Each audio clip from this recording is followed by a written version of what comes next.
Hey everyone, and welcome back to Elden Ring. In this episode, we are going to finish going through Castle Morne. So just quickly to show you on the map, we've worked our way through the main portion of the castle and are now at the behind the castle.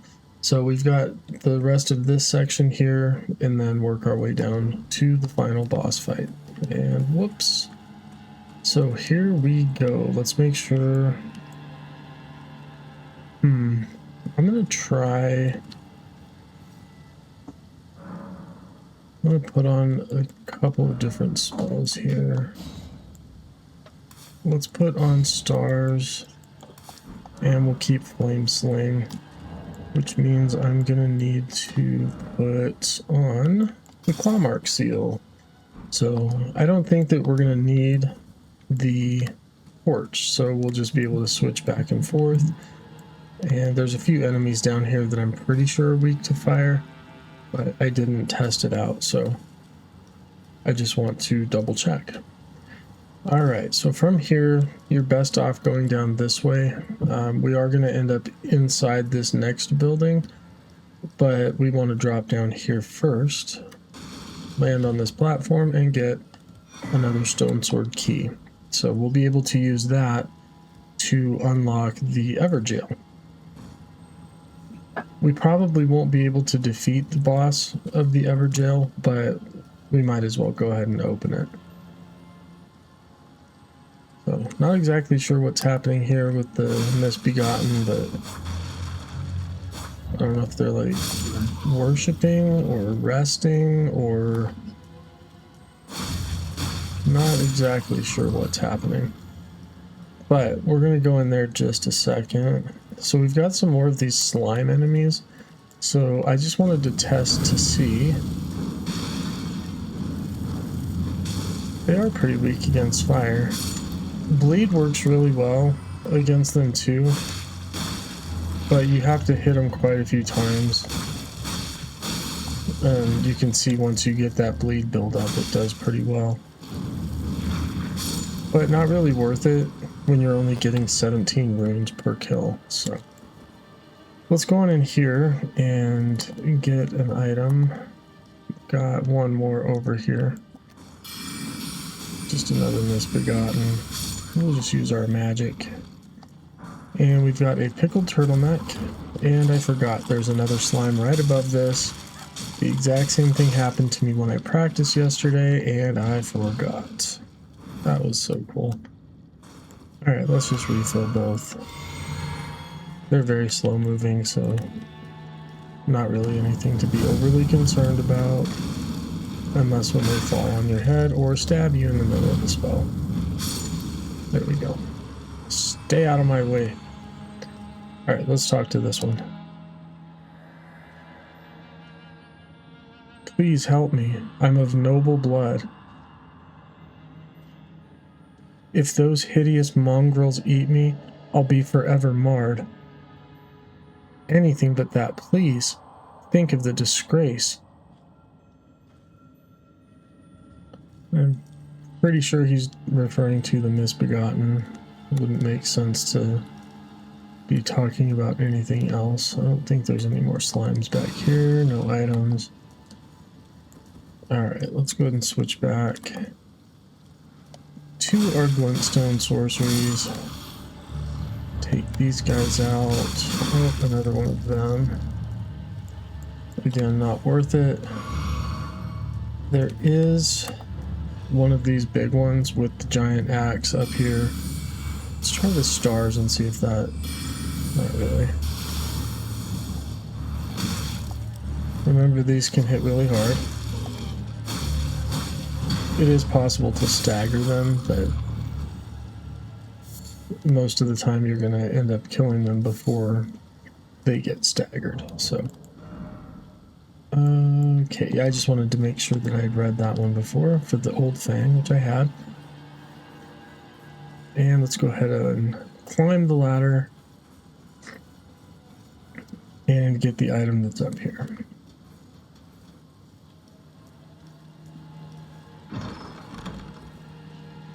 And we have the Twin Blade Talisman. which, as the name says, this one works really well with the twin blade, but it can work well with any type of quick weapon. So it enhances the final hit of chain attacks. A talisman depicting a twin blade and a confessor enhances the final hit ending a chain of attacks. The twin blade technique is a tradition of the confessors, who closely guard the secret of how they preserve the momentum of their attacks. Thus is the final strike of their onslaught all the more deadly.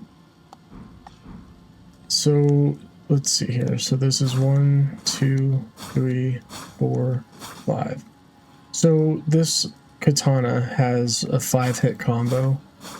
If we were able to hit, or even just maybe just hit on the last hit of the combo while wearing that talisman, excuse me, that final hit would do significantly more damage. Again, I'm not sure the percentage, but I think that that could work really well. Alright, so there's nowhere else to go that way, so we want to come over here and fall to the building, and then come over to the right and fall on the rocks over here. So there is a scarab over there. It's one of the crimson scarabs. I think it just fills up your heals. So if you need a heal, go ahead and use it. If we sneak around this way, then the scarab is behind the ball, and we can take it out very quickly and easily and then get replenished. So now we have our full amount. So if you drop down on this side, it will scurry away. You can still kind of trap it over here and get it, but I find it easier to sneak up. So, all right, we're just going to continue working our way down, and down here is where we are headed. So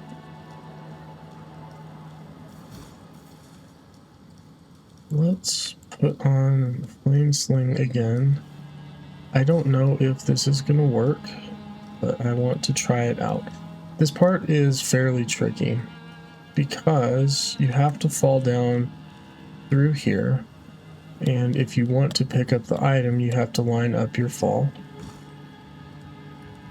And you get a smithing stone too, so definitely worth it. And then you have to line up another fall here, which is also can be difficult. So the one I'm targeting right now is a misbegotten, and there's 3 or 4 rats down there. So I'm going to try throwing Flame Sling. Oh, that worked beautifully. Alright, so if you have a spell or a throwable that you can throw and or launch down there to take out some of the rats before you drop, absolutely worth doing. And plunging attacks work really well. But if you fall down here unprepared, and turn on my lantern, it's super easy to get surrounded and just stun locked to death. So, and then here we get a new weapon, the whip. So let's take a look at that, and we'll try it out. So this one is a strike weapon. It's a leather whip, not originally used for combat, but as an instrument of pain. Though its supple attacks cannot be thwarted by parrying or even guarding, it is incapable of dealing critical hits. And then it has the kick skill. So this one we do have the requirements to use it. It only needs 8 strength and 14 dexterity. Obviously, because it's not upgraded, it's not going to have much damage, but we're not going to actually use it against enemies. But so it has a 4-hit combo, so like an overhead and then 4 or 3 straight on slashes. That's just the regular attacks, and then the heavy, and then the charged heavy, double charged heavy. So very cool. If you two-hand it, you can see that when you swing it, it's only one-handed, but I think you still do get a damage multiplier if you are two-handing the weapon. Like it might be that 1.5 times strength. I'm not 100% sure how that works in terms of damage, but Just to point out, I don't know if I had mentioned it before, that 1.5 times a skill requirement only works with the strength attribute.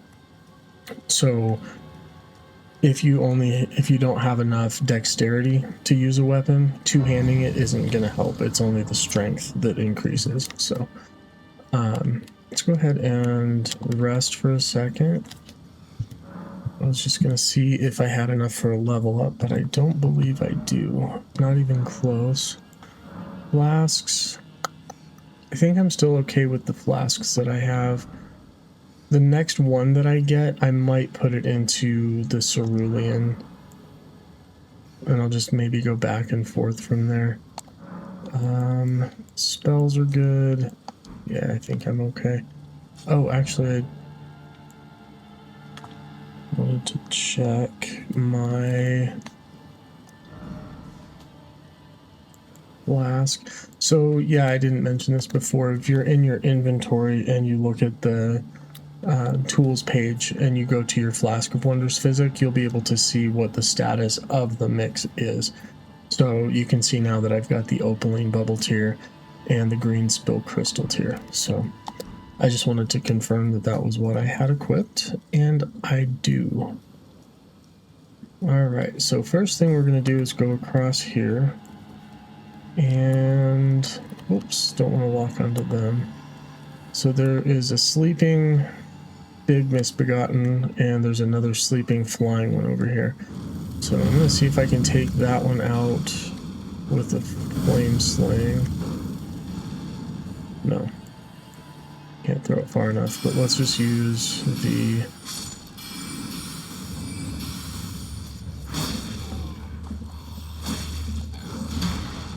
That was a lucky dodge.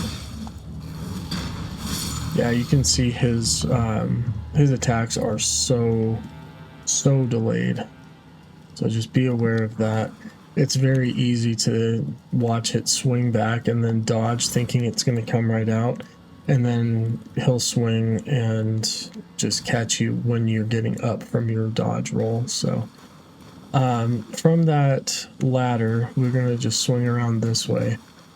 And you can actually get a pretty decent view of the boss arena, and you can see the boss over there. Be interesting to know. I'm actually going to try it real quick now that I'm thinking about it. I think it would be interesting to see if we can hit it from here. If I have any bolts, I do. Okay, I want to try this. Where did I put it? Oh, it's on my left hand. Okay.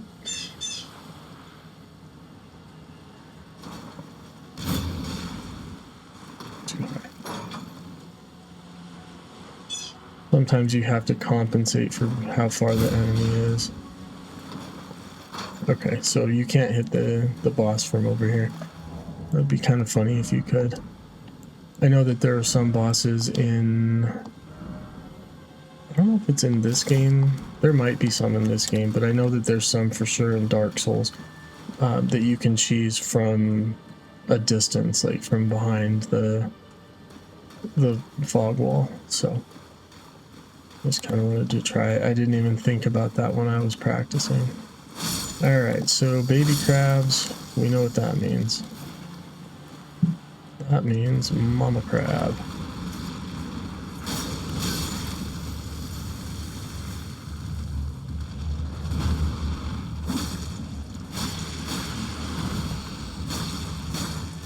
Which usually means I get destroyed, but I actually timed my roll very well. And over in this corner here, yeah, so you can see the edge of the rocks there. Back here there are some fire arrows. So make sure you go pick those up if you're wanting to try and collect everything. That's not one of those items that requires, or that is required for trophies or anything, so. But if you're just trying to make sure that you collect it all, that one is there. Alright, so there's nothing over here. We're about to go into the boss fight. This one can be fairly challenging depending on whether you've upgraded your weapons and spells and things or not. Not the spells that you upgrade, but like if you have spells and good attacks. So it is challenging for sure. You can summon, so again, there's really no reason not to unless you're deciding that you want to play a certain way. So this is the Leonine Misbegotten, which, if you know a little bit about languages, Leonine obviously is referring to lion-like. Ooh, I was about to get him with an unsheath. Oh, okay, that was good. He got his attention enough that I could heal. Oh, come on, man. This boss is staggerable. He is also bleedable. In my practice, I think that I killed this boss with a critical. He's also very fast, and even though he has that giant sword, he can swing it very fast. Oh, there's the... Oh, I thought that staggered him, but we killed him. And from that, we get the Grafted Blade Greatsword. So if you're playing through this for the first time, then by defeating that boss, you will get a trophy. And by getting this weapon, you should get a trophy, unless you found another legendary weapon somewhere else. So let's go ahead and take a look at that description. Alright, so the Grafted Blade Greatsword. The storied sword of Castle Morne, a revenger's weapon. It is burdened with oceans of anger and regret, one of the legendary armaments. A lone surviving champion from a country now vanished was so determined to continue fighting that he claimed the swords of an entire clan of warriors. And its unique skill is the Oath of Vengeance. Swear an oath upon the greatsword to avenge the clan, temporarily raising all attributes for a certain duration. While the oath's effects are active, poise will also be increased. So what a great skill that one is. And this sword is so cool. I mean, it looks like the Iron Throne from Game of Thrones. It's not surprising considering the lore and background of this game was written by George R.R. Martin, so not surprising at all. However, you need a grand total of 40 strength to wield this one-handed. So I think that would be 30? 28, 30, something like that, strength to be able to wield it two-handed. But man, look at that thing. And this is a colossal sword, so even bigger than the large and heavy swords. Very slow, but you can imagine the amount of damage that you would be doing per hit with this thing. And if you did the, what was it called again?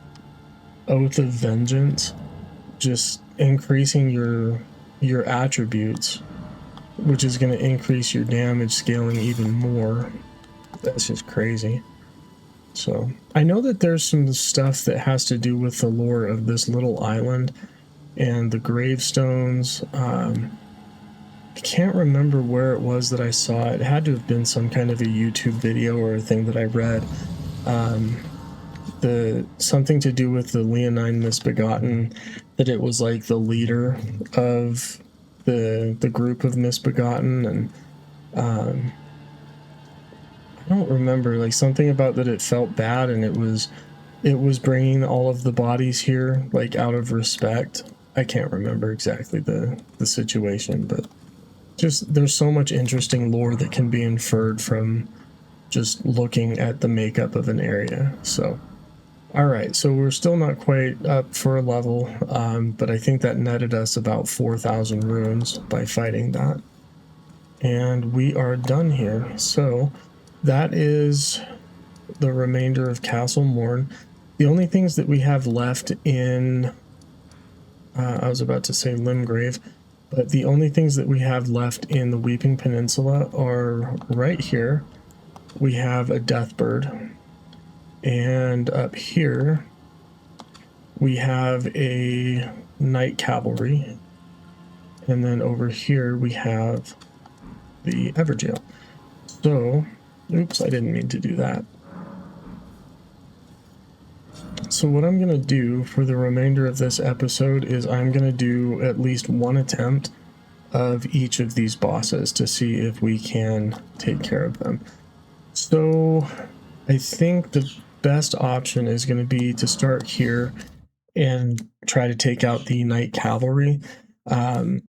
I feel like this one's a little bit easier to fight than the one with the halberd. I feel like its attacks are a little bit more predictable. Oh, I guess it was already night and he was over there.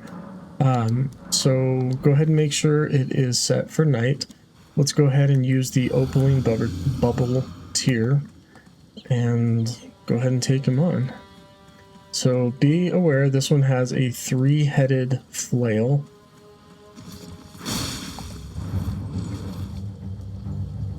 So very similar attacks. He's going to have like a jumping attack and a swinging his weapon type of attack. But I feel like this one has a lot more openings to be able to hit. And Unsheath works really well if you're using the Uchi-Katana. I would assume Bloody Slash would work well too if you're using the Twin Blade. So, ooh.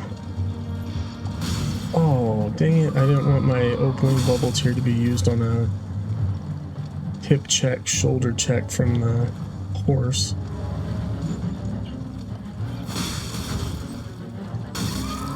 Doing okay so far. Magic does work fairly well also. Especially if you get it from a distance, probably using the scars is going to work better just because it'll track. Oops. Oh, that was terrible.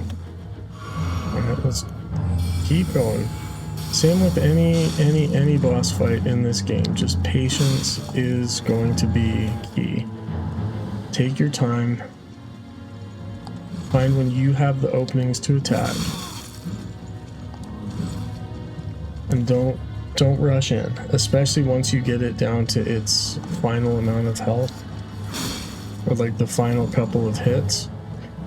That's when you want to be especially patient. Oof, that was really close. I just didn't think I was going to dodge that.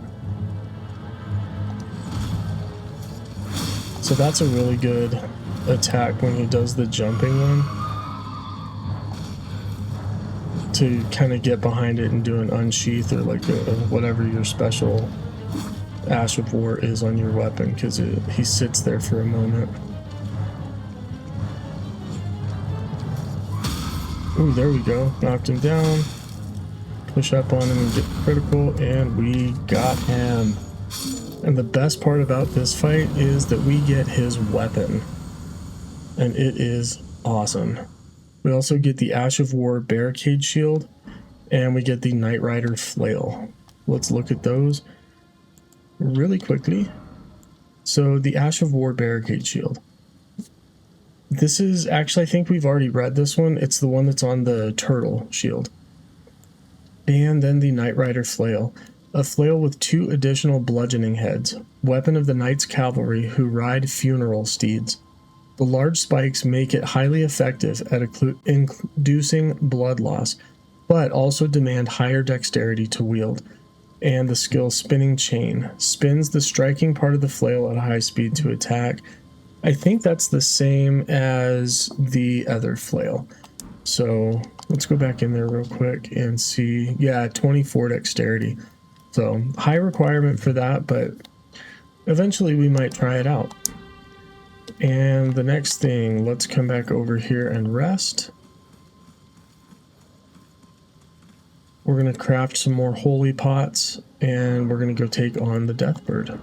We can now level up, so I am going to put another point into mind as I continue to just keep going between Vigor, Mind, Endurance, and Intelligence. Might throw in some Dexterity every now and again so that I can maybe use the flail. So I've got 5. Let's go ahead and make 5. Let's equip it. And again, double check that we are at night. Should have done that while I was here. So you can bypass the night rider, the night cavalry.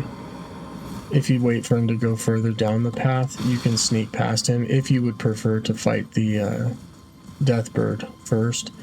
You can always start at Castle Morne and work your way up, and then just kind of hang out until the clock sets itself to nighttime, and then it'll come out. So be very careful over here. As you know, I absolutely love bats. There are a fair number of them over here that will get involved. Let's switch to our holy pots. Hopefully we can take care of the Deathbird. Look at that damage. Look at that damage.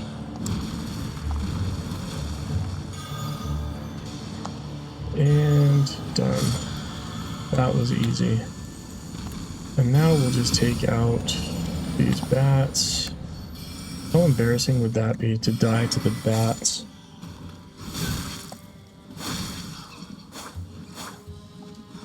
After defeating 2 big night bosses, that would be so terrible. I would be embarrassed. Alright. So the inventory, we just got the sacrificial axe for taking down the Deathbird. This one requires 16 strength, so we'll be able to use that one two-handed if we wanted to. The hatchet used in ancient sacrificial rite. A Deathbird is depicted as a malevolent deity. The power of the rite yet lingers. A small amount of FP is restored upon slaying a foe. So I guess this one could be good to keep on hand, like over on that beach by the merchant, like where that huge group of enemies is.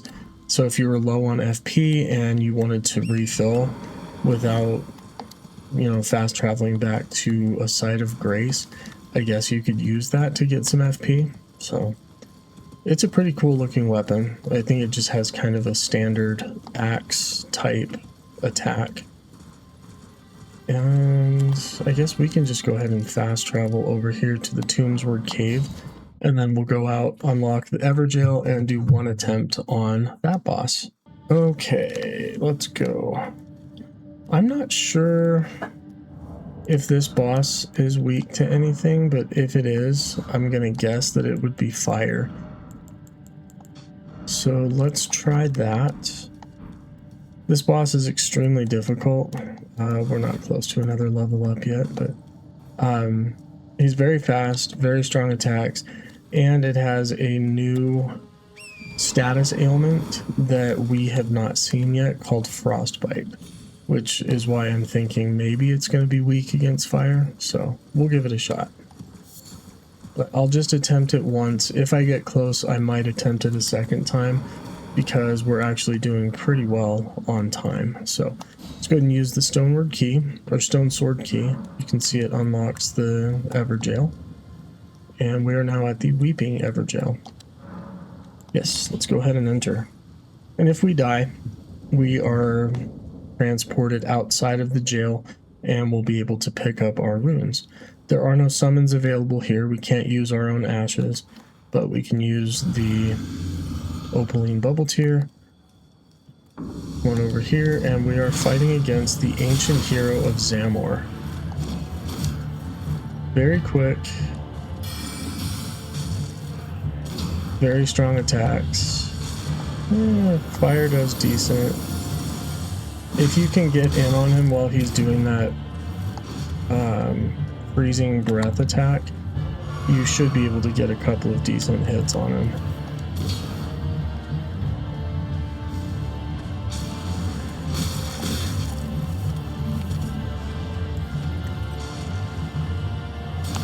And when you get him down to about half of his health, he goes into his second phase, which the attacks are going to be quite a bit different, and he has Frostbite on his weapon now. And he has really big attacks. So. I can't remember off the top of my head what Frostbite does, so I will put it up on the screen. just so that you're aware of what the status affliction is and how it can affect you. So I think it makes you take more damage. I guess we'll see when I put my notes up. He is very quick, good at dodging. Again, take your time. I attempted him once in my practice and did not do nearly as well. And I beat him. Holy cow. I was not expecting to beat him on my first try. That was awesome. And we got Radagon's Scar Seal. That's another talisman. And we should have enough for another level up. So, wow, that was crazy. I did not expect that to go so well. I guess that just kind of proves that taking your time is the way to go. And obviously learning the moves, the patterns, when to dodge. If you have a shield to block and do guard counters, that's also going to work well. All right. I am blown away at how well that went. So, all right, let's go ahead and fast travel to the Stormhill Shack. And we're going to get prepared for the next episode.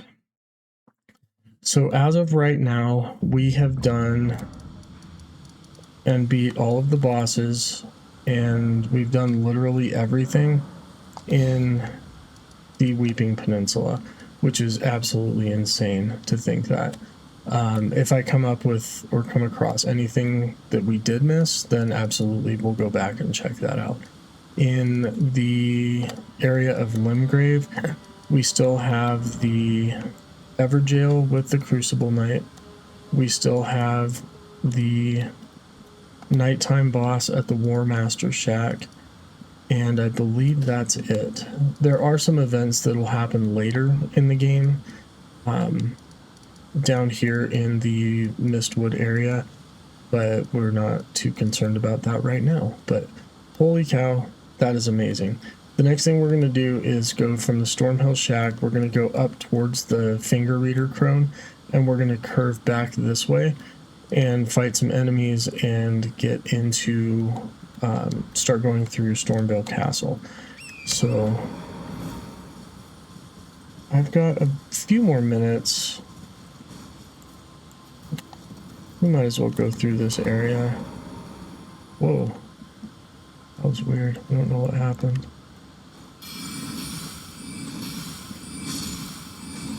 Glintstone Arc works really well here with the multiple enemies grouped together, obviously, but I didn't have that one equipped.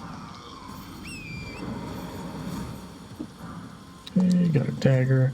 Alright, so if you stay on the path, I wonder if you can see it from down here.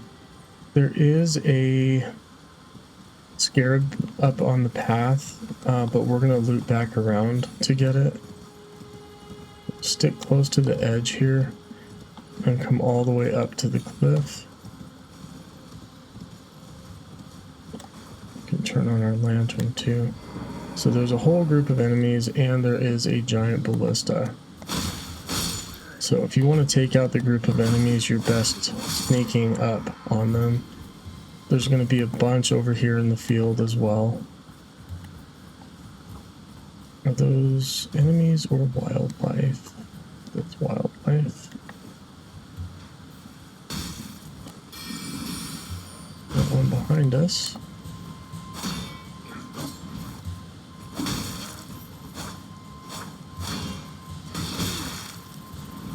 Stabby. There you go. Yeah, there's just a bunch of them hidden around in the forest, and it's really tough if you decide to go up the path without taking down the guy on the ballista, so goodbye. Another really good chance to get some more armor, some good loot,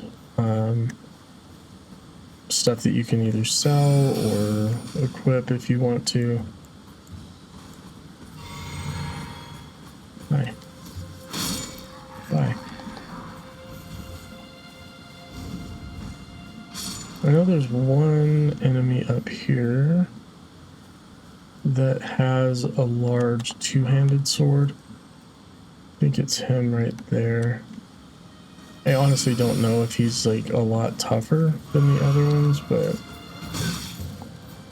helps to hit the right button. Just be aware that he... Oh no, he has the same amount of health. He just has a different weapon, so... And then you know you've cleared the area, or at least the path area, once you get your flasks back. And there's a couple more over here in the field, so we can take them down as well. Careful of the ones with the hammer, they're tough. And sneak up on this guy from up top so that he doesn't get away. And we get the Wild Strikes, which I'm pretty sure we've read the description of that one on a weapon, maybe? I can't be sure. Swing the armament with Wild Abandon. Hold to continue swinging, can be followed up with a normal or strong attack. That one is actually, I think, on this one, isn't it? Yeah, Wild Strikes. So it's actually pretty cool. So this area is not too difficult if you approach it the right way. So next thing we're going to do, come into Stormvale Castle and immediately turn left to the Site of Grace. This is where we're going to end. Up this way there is a boss fight, probably one of the most difficult boss fights up to this point in the game. It's definitely a roadblock to a lot of people starting the game, which is partly why I did the game the way I have, and also just to kind of show how the game works. So like if you come up against this next boss and you're like, I can't do it, you have all of this area that you can access and do all sorts of things and level up and get weapons and upgrade your character. So don't ever feel like you can't continue playing the game just because you come up against a boss that's difficult. There's a lot of those in this game, trust me. Just keep fighting, find some places to farm and get a few more levels, just get some more confidence, and that's really going to help. So that's going to do it for this episode. In the next one, we're going to go up against the boss and try to get ourselves into Stormvale Castle. Thank you for joining me. I hope you enjoyed the episode. I hope you're enjoying the game. Have a great day, and I will see you next time.